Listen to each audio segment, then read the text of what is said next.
오늘은 관조에 대해서 여러분과 함께 공부를 해보도록 하겠습니다. 우리 삶에서 중요한 것은 관조하는 삶이다. 또 어떤 삶의 돌파구를 찾기 위해서 나만의 관조하는 시간이 필요하다, 중요하다. 이런 말들을 흔히 합니다. 근데 이 관조라는 것이 있다는데 도대체 이 관조라는 게 뭐고 관조를 어떻게 하는가에 대해서는 소상하게 또 밝혀지지 않은 바도 있어서 제가 짤막하게나마 언급을 하겠습니다. 이 관조를 하려면은 일단은 알아차림이라든가 현존하기, 또 기독신앙에 심지어 코렘다오라는 말이 있어요. 하느님 앞에 전체성으로서의 사랑과 믿음으로 하느님 앞에 살아. 이런 말까지도 다 아우르는 말이 바로 관조입니다. 우리가 마음이 흔들릴 때가 많죠. 어떤 걸 선택해야 될지 모를 때가 많고요. 또 내 자신이 무엇인지 대단히 궁금할 때가 있고 혼란스러워서 잠을 이루지 못할 때도 많고요. 또 세상 앞에 당당하게 좀 서고 싶고 인정받고 싶고 평가받고 싶고 나를 내세우고 싶기도 하고 성공하고 싶기도 하고 이럴 때에 모두 다 관조가 필요합니다. 관조는 어떤 그 실천적인 차원에서 반대되는 뜻이 아니에요. 관조에 대한 부정적인 어감을 또 느끼는 사람도 있을 텐데 이를테면 뭐 삶이란 행동이고 실천이지 관조나 관망이 아니다. 뭐 이렇게 말을 하는 사람도 봤는데요. 이제 진정한 의미에서의 관조라는 것은 그저 소극적으로 관망하고 강 건너 불구경식으로 보고만 있는 그런 것은 관조하고 거리가 멉니다. 관망하고는 다르거든요. 그렇다면 이 관조라는 것은 도대체 뭘까? 어떤 나의 현재 삶을 잘 돌아가고 있는지, 또 세계의 실상은 무엇인지, 도대체 인생이란 무엇이고, 나라고 하는 나의 본질, 도대체 내가 뭘 원하고 있는지, 이런 모든 문제들을 보다 근원적이고 포괄적인 차원에서 밝혀주는 게 관조라고 볼 수가 있어요. 그런데 이제 우리가 심리학적으로나 명상의 의미에서 정상인을 말할 때 우리가 쓰는 말이 있습니다. 정상적인 삶을 말할 때는 적응이라는 말을 많이 써요. 그러니까 적응을 잘한다, 부적응적이다 이런 말을 합니다. 그러니까 주변 환경과 조화를 이루면서 자기 삶을 잘 변화시켜 나갈 수 있는 그런 능력이나 힘을 적응이라고 하는데요. 이 적응보다도 더 상위 개념에 놓인 말이 바로 이제 자유라는 말이 있어요. 자유라는 것은 삶의 고통이라든가 어떤 속박에서 벗어나서 구속됨이 없이 그야말로 자유자재한 삶이죠. 적응이 잘 된다면 좋을 것이고 자유를 얻은 삶이라면은 뭐 삶과 죽음의 문제까지 또 다 놓여놔서 그야말로 고통이 없는 상태라고 봐야겠죠.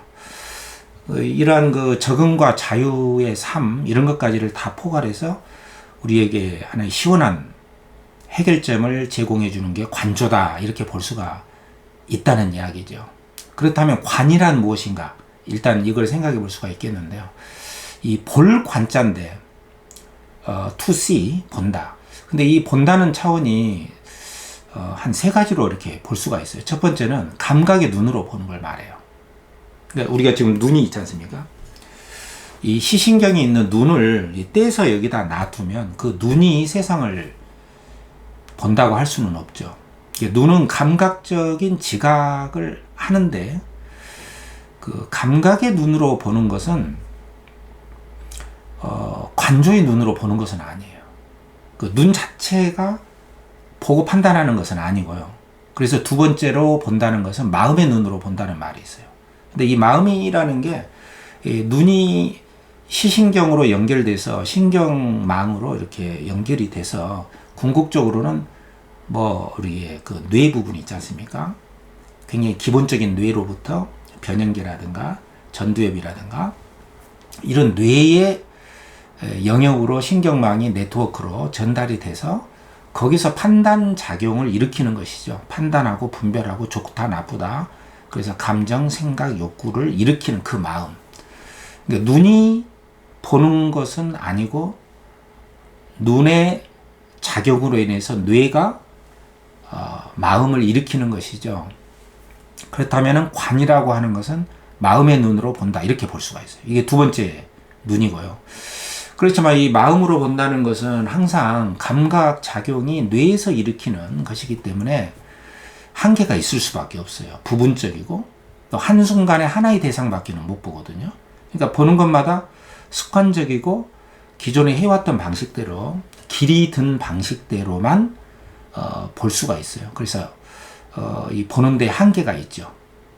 두 번째 마음의 눈도 한계가 있습니다. 그래서 세 번째 눈은 이 전체성으로 본다라고 말을 할 수 있을 텐데 이것을 지혜의 눈이다, 영성의 눈이다, 전체성의 눈이다 라고 말을 할 수가 있어요. 이 세 번째의 눈의 관점에서 관을 한다는 것은 한마디로 그 바깥의 대상의 실상을 있는 그대로 왜곡되지 않고 내 주관에 의해서 내 뇌의 어떤 속박의 눈으로 보지 않고 있는 실상 그대로의 전체의 실상을 훤히 깨트려 본다는 의미가 있습니다. 이 관이라는 게 바로 이렇게 그 세 번째의 관의 의미를 가지고 있다는 것이죠. 그렇다면 조란 무엇인가? 이 조는 빛을 조자예요. 훤히 비춘다는 것이죠. 근데 이 조는 대상을 보면서 결국에 관의 목적은 조에 있습니다. 이 조는 바로 대상의 실상을 보는 데 있지 않고 그것을 보는 내 마음의 실상을 훤히 되돌이켜 본다는 뜻이에요. 그러니까 우리가 흔히 말하는 회광반조라는 말이 있어요. 빛을 돌이켜서 내 자신을 훤히 깨뜨려 본다. 결국에 어떤 일을 행하고 판단하고 앞으로 밀고 나가는 것은 대상이 아니라 나죠. 그래서 내가 뭘 원하고 내가 누구이고 내가 이런 것들을 하고 있구나라고 훤히 깨트려서 본래 나의 생명력을 발휘해 나갈 수 있다면 관조할 수가 있는 것이 되겠죠. 관조라고 하는 것은 이만저만한 그 의미가 있는 것은 아닙니다. 굉장히 많은 의미가 있다는 말이죠. 그래서 이 관조가 왜 어렵냐면요. 일단은 관조를 하려면 1차적으로 관이라는 것 자체를 하려면은 마음이 어지간히 좀 고요하고 가라앉아 있어야 돼요. 어떤 바깥 대상을 볼 때마다 내가 내 주관대로 계속 판단하고 분별하고 기존에 해왔던 방식대로 하기 때문에 뇌의 속박에서 벗어날 수가 없어요. 그러니까 어떤 내 주관대로 판단하고 하는 것은 어떤 뇌의 숙명이라고 할 수 있습니다. 근데 관이라고 하는 것은 뇌의 속박, 뇌의 숙명으로부터 벗어나는 것이거든요.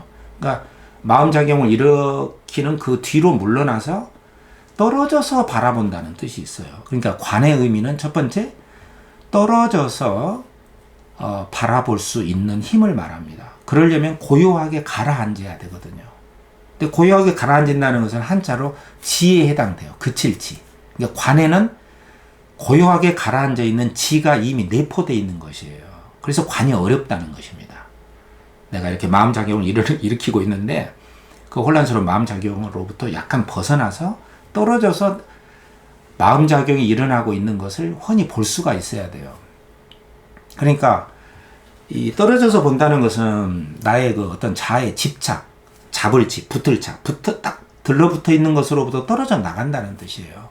심리학적 용어로는 그것과 내가 동일시되는 상태에서 벗어난다. 탈동일시다. 이런 말을 하기도 합니다. 그래서 관이라는 것은 고요하게 기존에 내가 보는 방식으로부터 멈춰야 되고 떨어져서 보되 골고루 평평하게 본다는 뜻이 있어요. 그러니까 하나의 측면만 있는 건 아니잖아요. 그 대상이 여러 가지로 얽혀 있고 그것이 그런 모습을 하게 되기까지는 여러 가지로 얽혀 있고 여러 조건들이 이렇게 연결되어 있단 말이에요.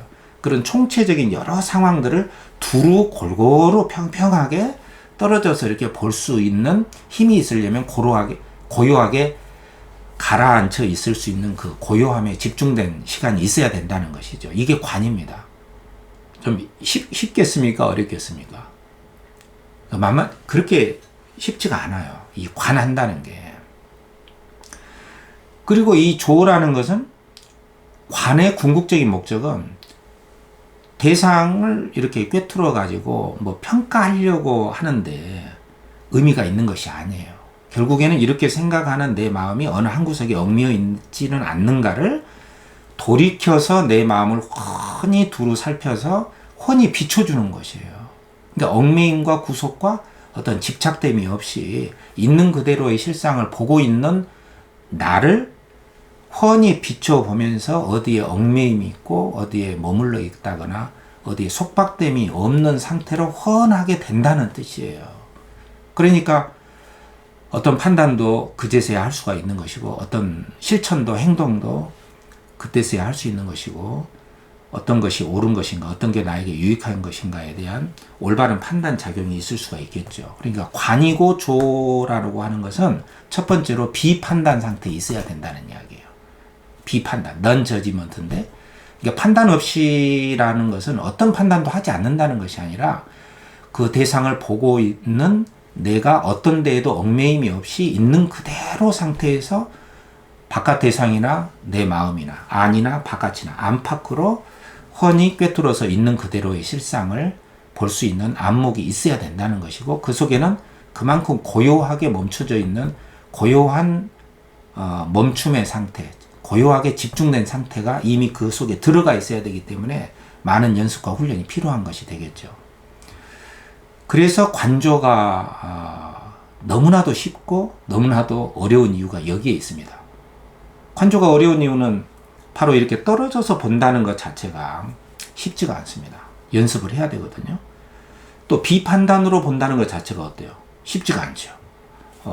자아가 판단을 하고 있는데 그 판단 작용 없이 본다는 것 자체가 쉽지가 않은 것이에요. 그래야 나로부터 떨어져서 실상을 그대로 보고서 이제 내가 판단할 수 있고 내 내면의 고요함 속에서 내가 행동으로 나아가고 실천할 수가 있는 것이기 때문에 이 비판단한다는 거, 떨어져서 본다는 거, 두루 고루고루 평평하게 본다는 거 이런 것들 자체가 현재의 나로부터 벗어나서 새롭게 발견하고 새롭게 낯설게 내 인생을 볼 수 있는 안목을 갖춘다는 것이 이 관조라는 말 속에 온통 다 들어가 있는 것이죠. 그래서 정말 코 만지기보다도 쉽고 너무나도 어려울 수가 있는 것이죠. 이 관조라는 게. 그래서 이 관조라는 것을 이 기독신앙의 코람데오라는 말하고 좀 비교해서 살펴보면요. 이 양자의 관련성도 저는 있다고 보는데 기독신앙을 믿는 사람들은 이 하느님 앞에 서라. 이 코람은 인프론트 오브 또는 비포라는 의미가 있어요. 그러니까 뭔것을 앞에. 예, 그러니까 데오는 신이라는 뜻이에요. 그러니까 하나님 앞에 서라. 하나님 앞에 서라는 것은 내가 가지고 있는 결함이나 어떤 잘못, 어떤 그 부정적인 거, 나는 못난 사람이야. 또는 비교적인 의식이 있잖아요. 누가 나를 어떤 시선으로 볼 것이다. 나에게 눈치를 준다. 이런 거 온갖 내가 누추하고 비루하고 어떤 그 모순이 있고 작아지는 모습으로부터 확 벗어나서 하나님 앞에 서서 하나님이 너에게 너는 하나님의 사랑의 존재다. 너는 이 말씀을 믿어라. 오로지 말씀으로, 오로지 믿음으로, 오로지 사랑으로, 오로지 이 전체성을 지닌 하나도 흠이 가지 않는 이 하나님 앞에서 오로지 하나님 앞에 서서 너의 전체성을 회복해봐라. 그것이 바로 너의 모습이다라고 하는 말이에요. 그러니까 하나님 앞에 서라는 것은 너 자신이 바로 하나님의 사랑과 은혜와 그 믿음의 존재라는 것을 그냥 확 믿어버리고 하나님 앞에 서서 있어 보면은 네가 생각하고 있는 그런 거 부족함이나 이런 것은 하나도 없어지고 다 소멸이 되어버린다는 뜻이에요. 즉각적으로. 그래서 이 관조라고 하는 것은 기독신앙에 있어서 하나님 앞에 서서 하나의 흠결도 없는 존재로 회복한다는 의미가 있어요. 말하자면은 한순간에 나의 삶의 시야가 확 넓어지면서 어떤 그 구속됨과 속박됨이 없는 그런 상태로 나아가는 것이 관조라고 볼 수가 있습니다. 근데 여러분들이 이 관조라는 것을 이렇게 추상적으로만 이해하는 것은 어디까지나 한계가 있는 것이고요. 이 관하고 조할 수 있는 내면을 고요히 가라앉히고 자기 신체 부분에다가 이렇게 나눠서 적용을 연습을 하셔야 됩니다. 그러니까 몸에 현존하는 거. 현존한다는 것은 현재 내 몸을 있는 그대로 알아차리는 것이에요. 그리고 거기에는 어떠한 흠결이나 어떠한 모순이나 어떤 부정적인 것이 없습니다.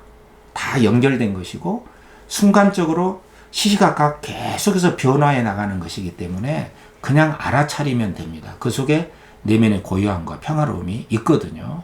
그 세계로 들어갈 수가 있어야 돼요. 그래서 몸의 현전, 몸의 자각, 몸에 대한 관조, 또 내 마음에 대한 현존, 내 마음에 대한 자각, 내 마음에 대한 알아차림, 내 마음에 대한 관조가 필요한 거죠. 그래서 각 영역별로 현존과 자각과 알아차림과 이 관조라는 것을 우리가 익히게 되면은 내 마음을 구속하고 있었던 것들은 한순간에 물러가고 전체성을 회복할 수가 있다.